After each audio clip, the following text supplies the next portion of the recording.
Hola, hola, bienvenidos a este nuevo video llamado Conceptos Básicos de Electricidad, en el cual vamos a hacer una descripción de lo que vamos a ir desarrollando durante el módulo y también nuestro primer tema llamado Constitución de la Materia.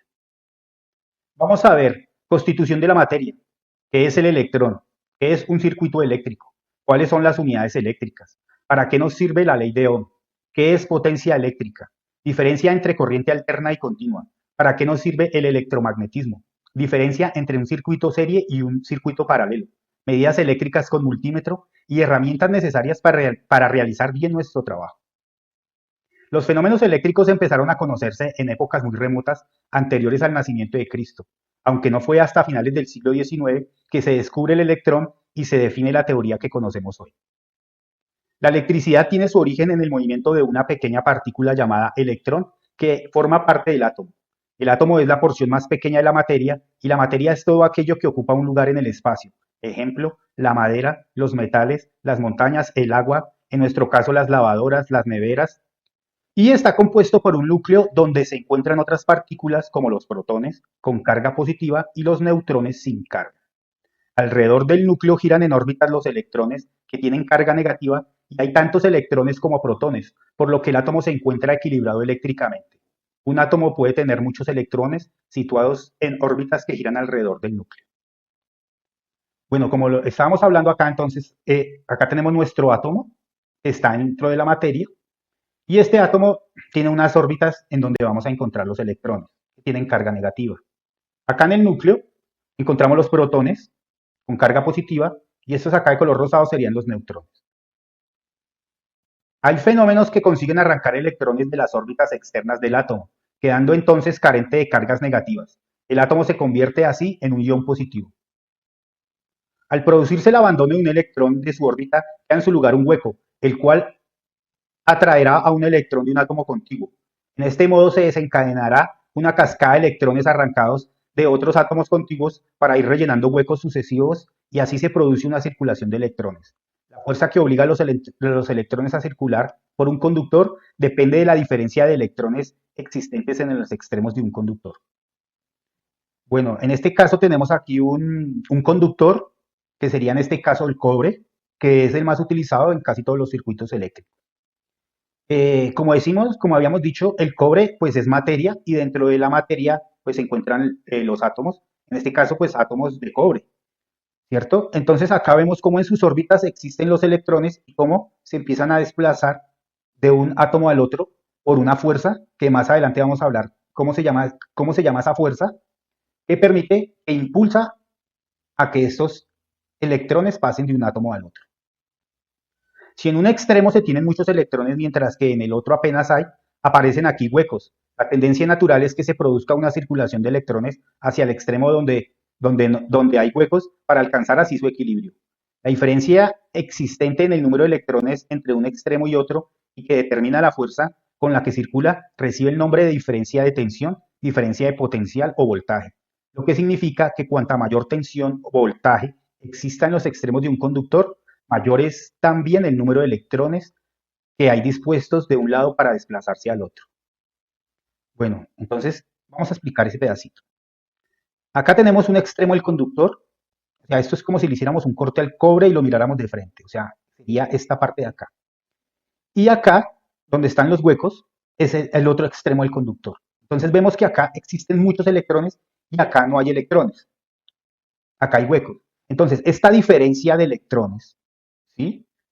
O diferencia de tensión o diferencia de potencial o voltaje, es la que va a permitir que estos electrones fluyan de este punto a este punto, como vemos acá. Esto está lleno de electrones y acá no hay. Entonces hay una diferencia de potencial o de voltaje entre estos dos extremos y entonces esa diferencia de potencial es la que va a permitir que los electrones se salgan de sus órbitas y se desplacen por los otros átomos.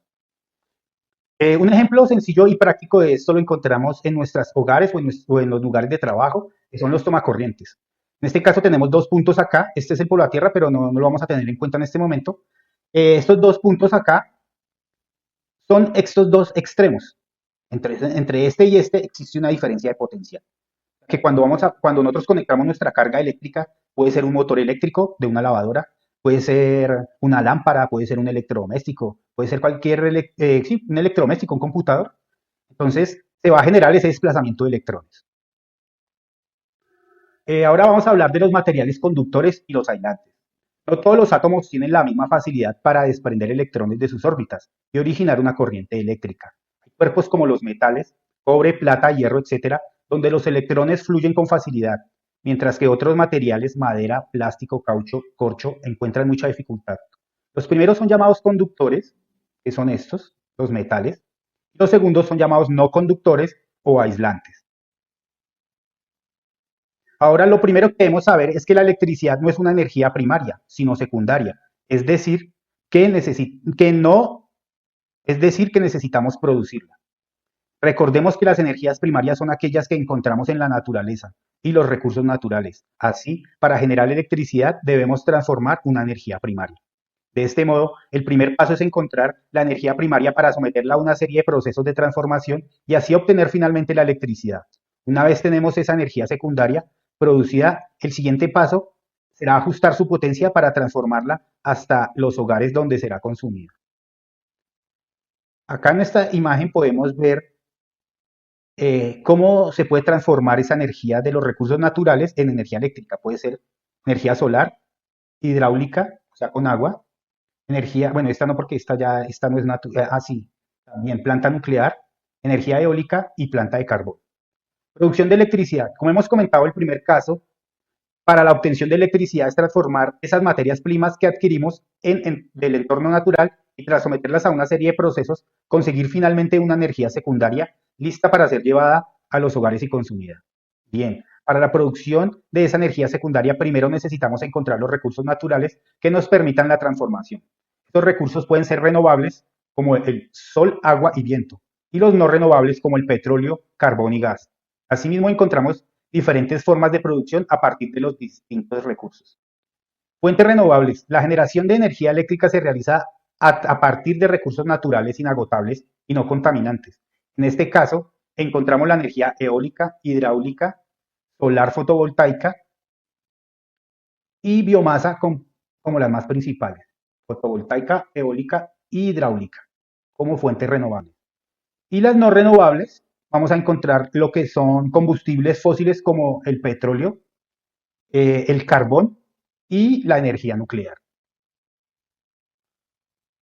Ahora vamos a ver cómo funciona una hidroeléctrica. ¿Por qué vamos a hablar de una hidroeléctrica?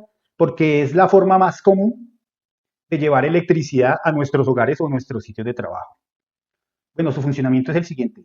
El agua está situada en un embalse y es retenida mediante una presa. Accede a una turbina por medio de tuberías forzadas de alta presión en las que el agua adquiere una gran velocidad que más tarde se transformará en energía. Entonces acá tenemos nuestra agua, tenemos acá la presa que la retiene, ¿cierto? Y empieza a bajar esa agua por unas tuberías delgaditas, lo que genera que vaya adquiriendo una gran presión y una gran velocidad. Lo vemos acá también. Acá tenemos el agua acumulada, acá está la presa. Acá el agua empieza a bajar por esta tubería y empieza a generar alta velocidad y alta presión. En la sala de la turbina, situada normalmente bajo la tierra, es donde el agua alcanza su máxima velocidad gracias a un movimiento rotacional. Este elemento es el principal en una central hidroeléctrica.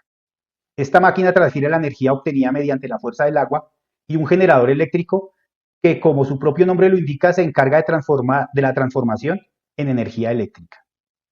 Bueno, entonces decimos que el agua baja con alta velocidad y llega acá a nuestra turbina. Esta turbina empieza a moverse y acá vamos a encontrar nuestro generador eléctrico que, como hablamos anteriormente, está bajo tierra. Por eso aquí no lo podemos ver. Está acá, debajo. Y acá este generador pues nos va a generar la corriente eléctrica. O sea, nos convierte energía mecánica en energía eléctrica. Y eso lo vamos a ver más adelante en inducción magnética o cuando estemos viendo electromagnetismo. La electricidad viaja ya transformada desde los generadores hasta los transformadores en los que se eleva la tensión de la misma para poder ser utilizada y transportada por medio de una red eléctrica. Entonces, acá está el generador y de aquí pasa a estos transformadores donde vamos a elevar el voltaje o donde se le eleva el voltaje a un voltaje muy alto o unas tensiones muy altas. Y es transportado por nuestro tendido eléctrico. Cuando llega acá, ya al destino, entonces vuelve y baja a otros transformadores en donde se reduce el voltaje y de ahí ya llega a unas centrales eléctricas pequeñas donde es distribuido para nuestros lugares de trabajo, nuestras oficinas o nuestras casas. Bueno, señores, hasta aquí este video. Espero que haya quedado muy claro este tema de la constitución de la materia, que es el electrón, cómo es que se produce la electricidad, cómo es que los electrones viajan a través de los átomos y cómo llega nuestra energía eléctrica a nuestros hogares. Nos vemos en el próximo video.